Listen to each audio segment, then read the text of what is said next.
Hello, everybody, and welcome to this edition of Markets Monthly, Strategies and Perspectives.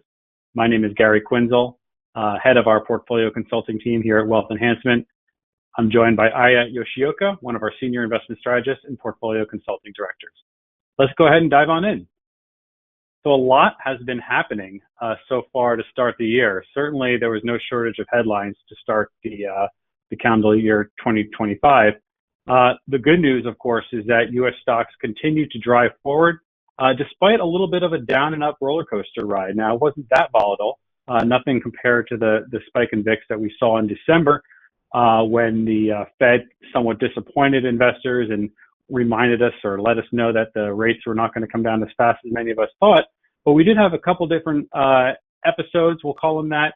One affiliated with the news of DeepSeek coming out of China, potential disruptor to the AI game, and then also the news of potential tariffs, which of course were pulled back. Both happened in January. Both caused a little bit of a stir, but needless to say, the market just kept on driving higher and reached another all-time high.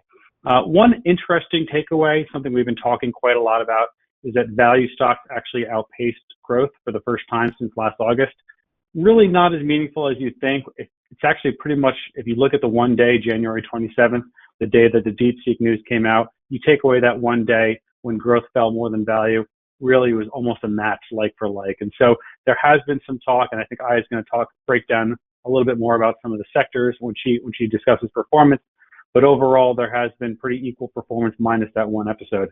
Another really important thing we're going to talk a little bit more about is the Fed. Of course, the Fed has been on a rate cutting path for the last several months now, and expectations were for more rate cuts. But in December, that seemed to come to a stall. And so based upon some of the economic data, particularly the labor data and inflation data, which I'm going to talk a little bit more about, it does suggest that the next rate cut may be several months away. And so we have to be very patient. I think as long as the market doesn't expect a rate hike, the market can live with that. Investors, are okay with the notion that we may not get 3 rate cuts. Could be only 2, could be 1. Time will tell. But at the end of the day, the market just keeps doing what it's been doing for the last couple of years. And ever since the market low in Q3 of 2022, the market has risen about, the S&P 500, that is, around 75%. It continues to march higher against this wall of worry. But we do have a couple things that are happening in the market, which we'll talk a little bit more about. Some potential catalysts which could stir up a little bit of volatility, but overall the economic backdrop does remain relatively positive. With that, I'm going to pass it over to Aya. She's going to talk a little bit about market performance in the month of January. Thanks, Gary. So, when we look at performance, despite all the headlines that really came across our desks and, really disrupted some of the day-to-day swings in markets. When we look at the blue bars here on this graph, those are the 1 month returns, so the monthly returns for January, and they're all positive.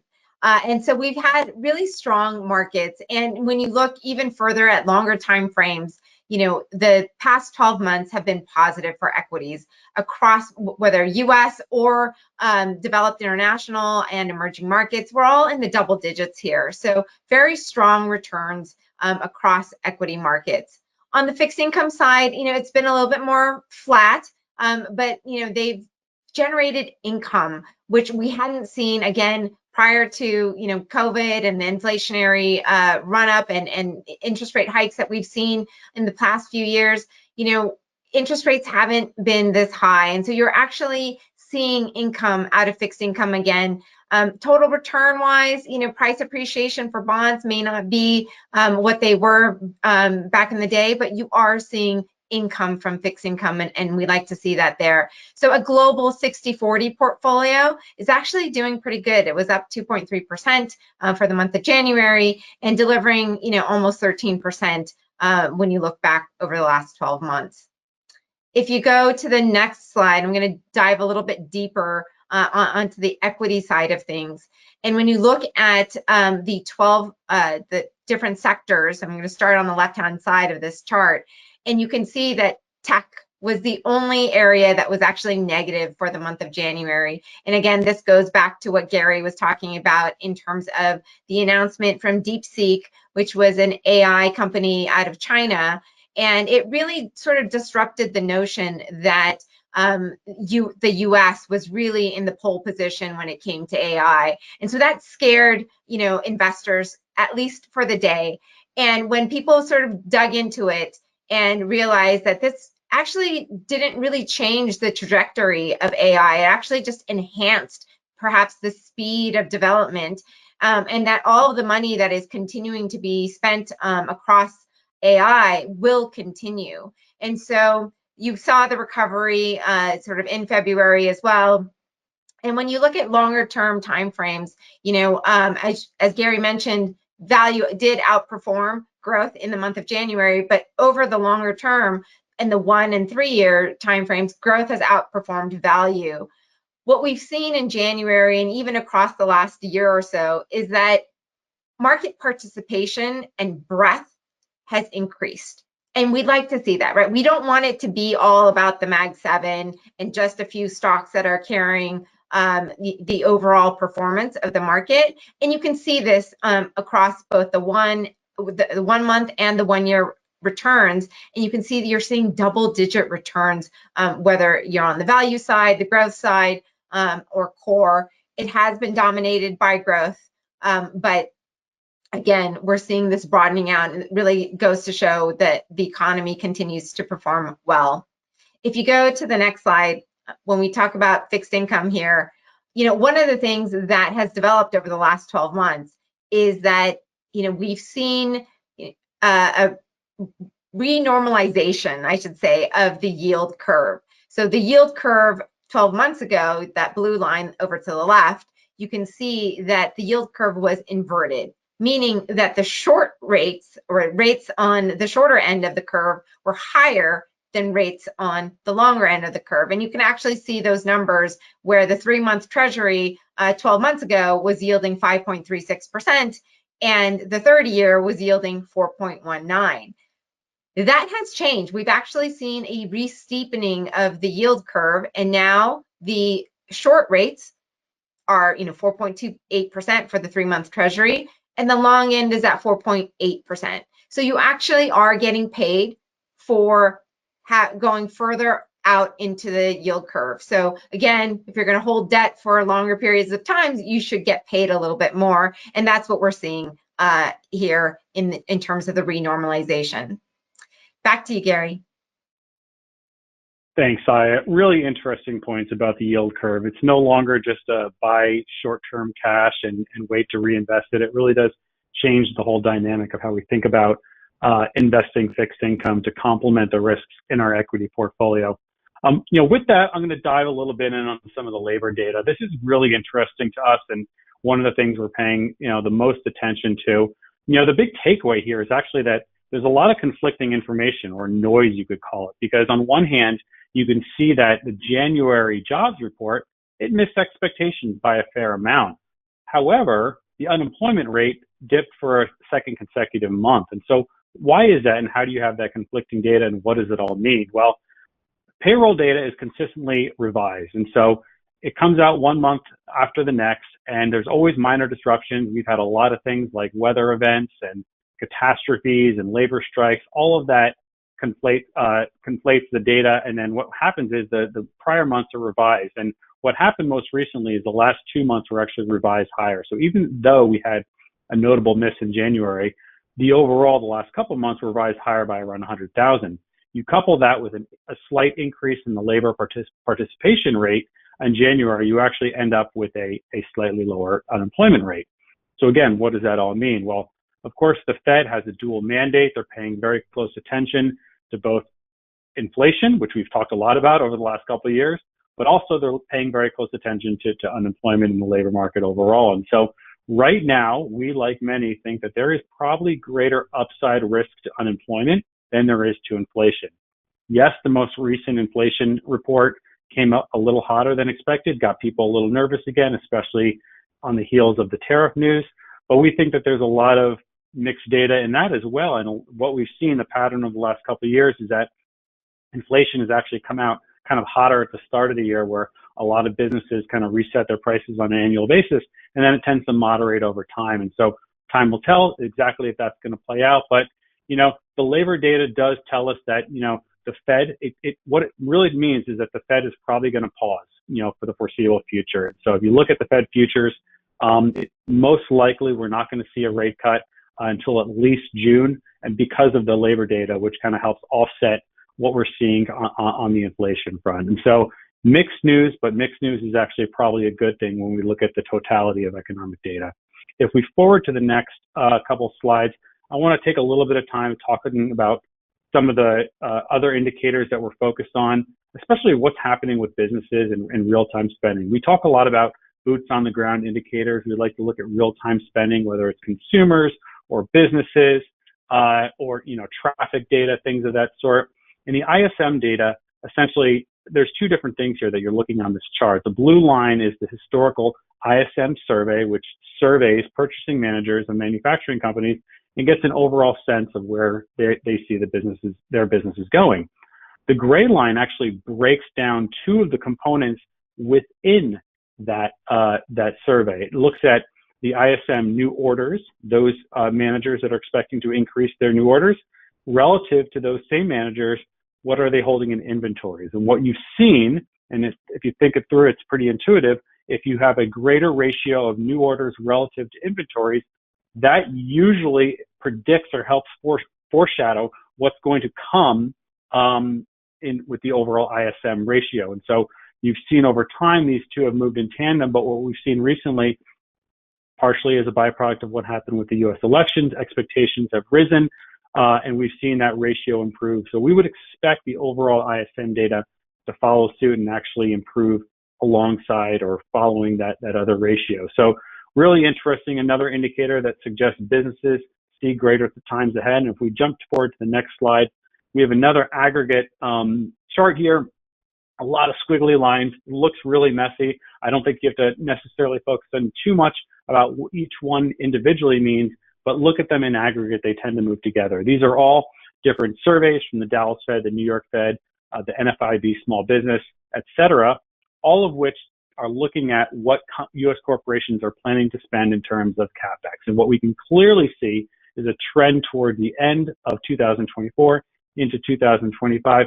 All of this is based predominantly on the assumed more pro-business environment based upon expectations for lower taxes, deregulation outside of tariff concerns. And so obviously we've already experienced a massive tailwind based upon AI spending and data centers and all the manufacturing that goes behind that.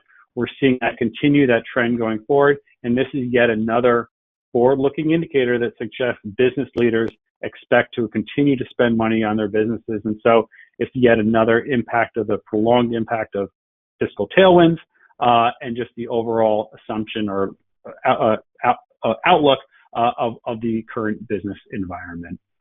So with that, I'm going to pass it back to Aya, who's going to walk us through a couple of her roundtable perspectives.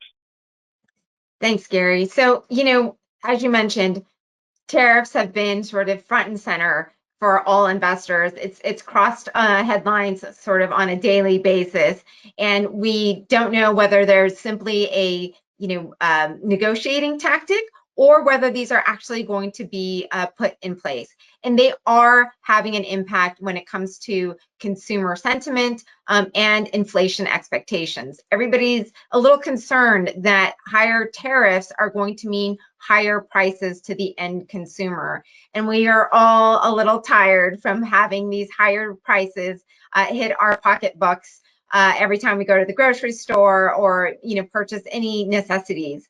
So that's been the biggest concern, I think, from a lot of investors. Just what is going to be the impact and how do we gauge this? How do we prepare for this? And given the fluctuating nature of the headlines, as well as whether or not they get delayed or postponed, it's been very difficult to sort of gauge what the longer term impact is going to be. I think one of the things that we sort of have relied upon is that even if we look across everything that has been imported. I think there's $3 trillion of imports that come through the US economy. And if all of that was taxed at 25%, it means it's the equivalent of our income tax rate rising by 3%.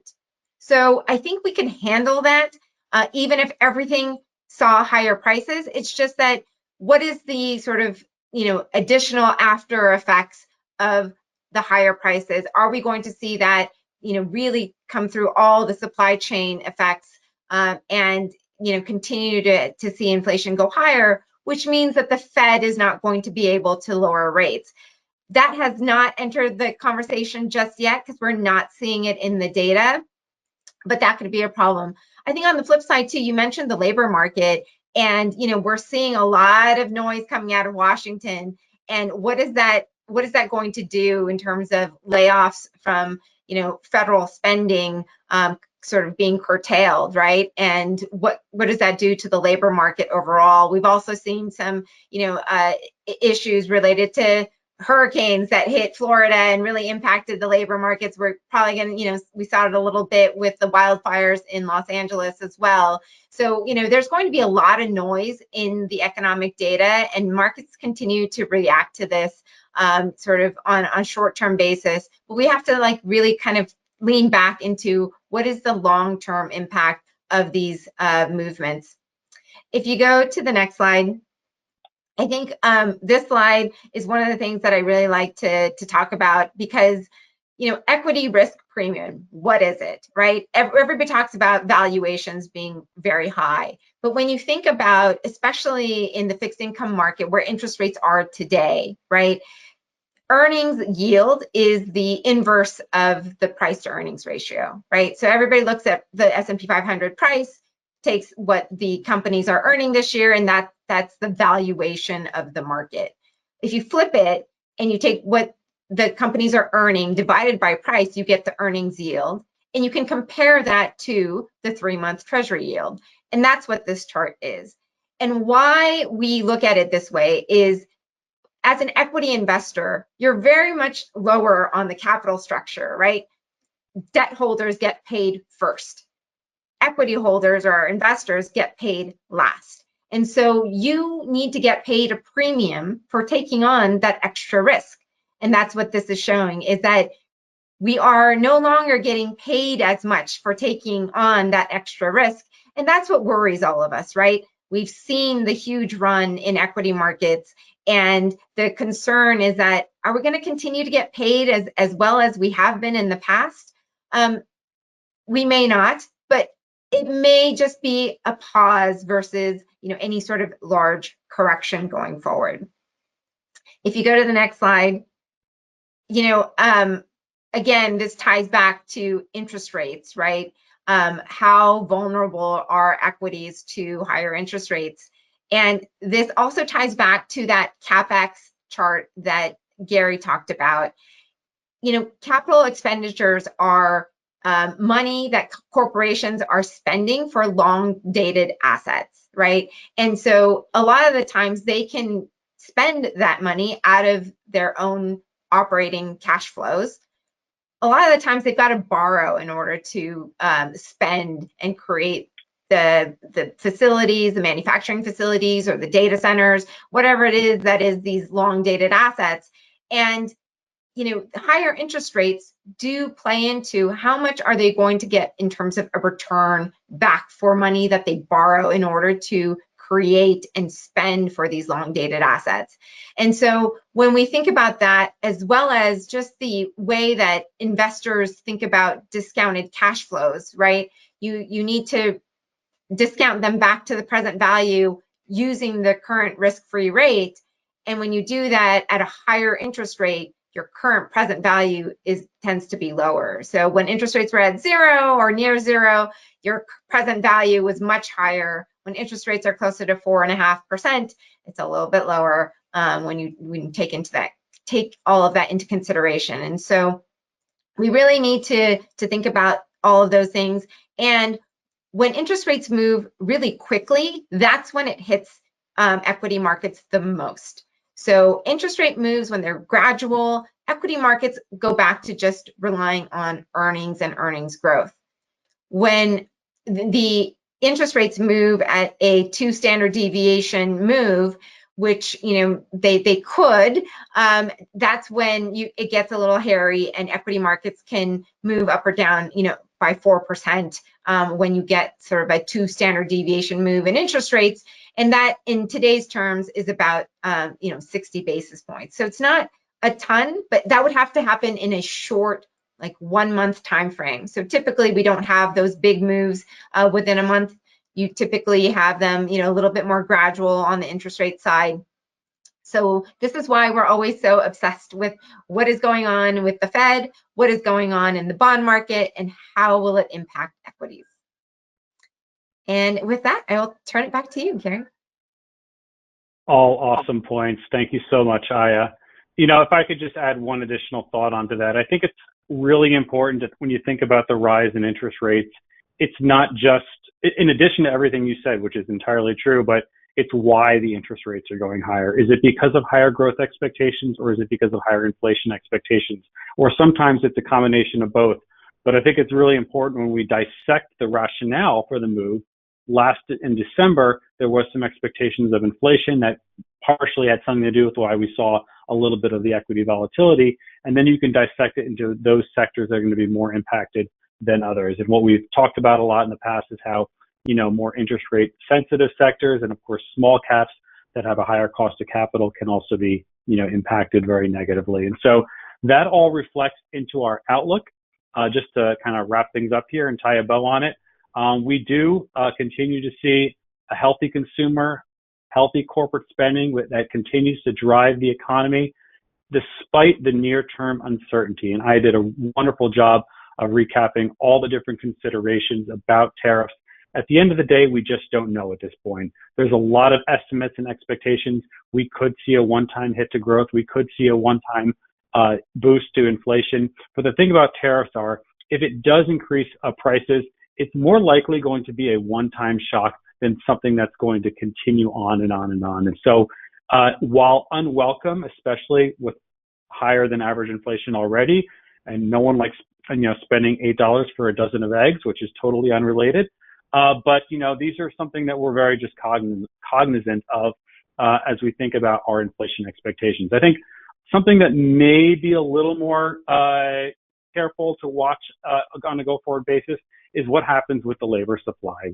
There's other policy proposals floating around there that could impact immigration, labor supply, that could decrease the supply of workers, that could help drive wages up. And wages tend to be a little bit stickier when it comes to inflation. So as opposed to a one-time shock to inflation, wage growth can be a little bit stickier. And so that's something that we're going to focus on as we think about inflation on a go-forward basis, and what does that mean for what the Fed is going to do. As mentioned, though, the good news is PMI indicators suggest that corporations and manufacturing looks healthy, and we look at that positively on the months ahead. So where should we find opportunities? As we've discussed in the past, we continue to be overall bullish on U.S. equities due to a variety of fundamental and macro factors, the AI tailwinds, the fiscal tailwinds, and just where we are overall from a policy perspective and a pro-business administration. That does not mean that we won't see volatility in the months ahead.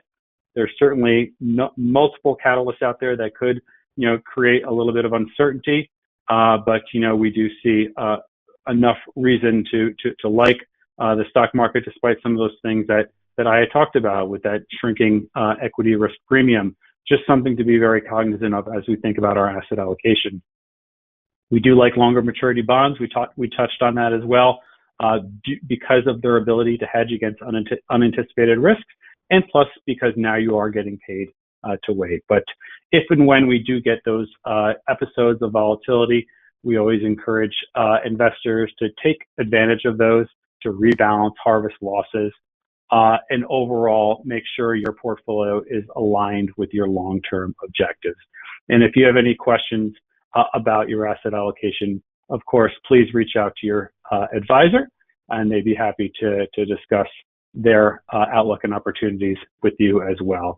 We hope you found today's episode insightful. We thank you for listening, and hope you all have a great day and a great week. Take care.